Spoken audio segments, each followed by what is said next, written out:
Have you ever felt that the world isn't as simple as good versus evil?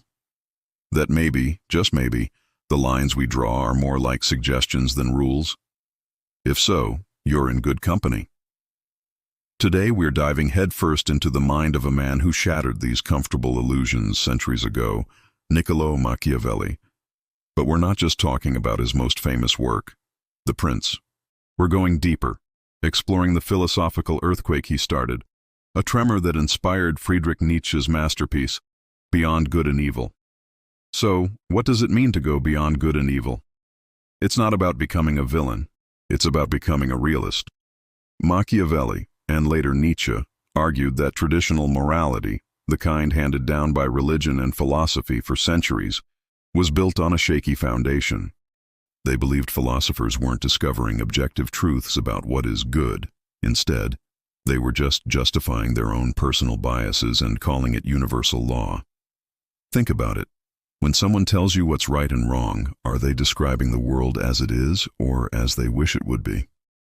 Machiavelli was one of the first to dare and say, let's look at what people actually do, not what we think they should do. He observed rulers, studied history, and came to a stunning conclusion. Power doesn't follow our tidy moral rulebooks. Success, survival, and influence operate on a completely different logic. This is where Nietzsche picked up the torch with his concept of the will to power. Now, will to power sounds intimidating, right? Like some supervillain's motto, but it's much more subtle than that. For Nietzsche, the will to power is the fundamental driving force of all life. It's not just about dominating others, it's about striving, growing, overcoming obstacles, and expressing one's full potential. Every living thing, from a tiny plant pushing through concrete to an artist creating a masterpiece, is expressing this will. It's the engine of ambition, creativity, and self-improvement. When we set a goal and achieve it, that feeling of accomplishment, that's a taste of the will to power. Machiavelli saw this play out in the political arena. He argued that a ruler who is too good, in the traditional sense, always merciful, always honest, always trusting, will inevitably be crushed by those who are not. Is it evil for a prince to be cunning or even ruthless to protect his state and his people from chaos? Machiavelli would say it's not about good or evil. It's about what is necessary. He forces us to ask an uncomfortable question. What is the greater good? Maintaining a stable society through questionable means, or upholding a personal moral code while your world burns down around you? This brings us to one of the most powerful ideas to emerge from this line of thinking, the distinction between master morality and slave morality. This was Nietzsche's formulation, but the seeds were planted by Machiavelli's pragmatism. Master morality is the code of the noble, the strong, the confident. These individuals create their own values. For them, good is whatever affirms their strength, their pride, their power, and their excellence. Bad is anything weak, timid, or pathetic. They are the creators of values, looking inward for their moral compass. They judge actions based on their consequences in the real world, not by a pre-written set of rules. Think of ancient Greek heroes or Roman aristocrats. Their honor and glory were their highest virtues. Then there's slave morality. According to Nietzsche, this is the morality of the oppressed, the weak, and the powerless. Since they cannot win through direct strength, they perform what he called a revaluation of values. They flip the script. Everything the master values, pride, power, wealth, ambition, is labeled as evil. And everything that characterizes their own condition, humility, patience, pity, meekness, is praised as good. It's a brilliant psychological survival mechanism. This morality, Nietzsche argued, has come to dominate Western thought, shaping our ideas of charity, equality, and sin. Machiavelli lived this distinction. He advised his prince to understand both moralities. To the public, the prince should appear to possess all the virtues of slave morality, to be seen as merciful, faithful, and religious.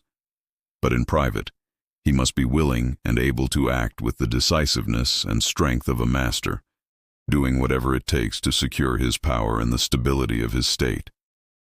He must be both the lion and the fox, strong and cunning. He must be a master of appearances, understanding that perception is often more important than reality in the game of power. So how does this controversial wisdom apply to us today, in a world far removed from Renaissance Italy? Well, just look around.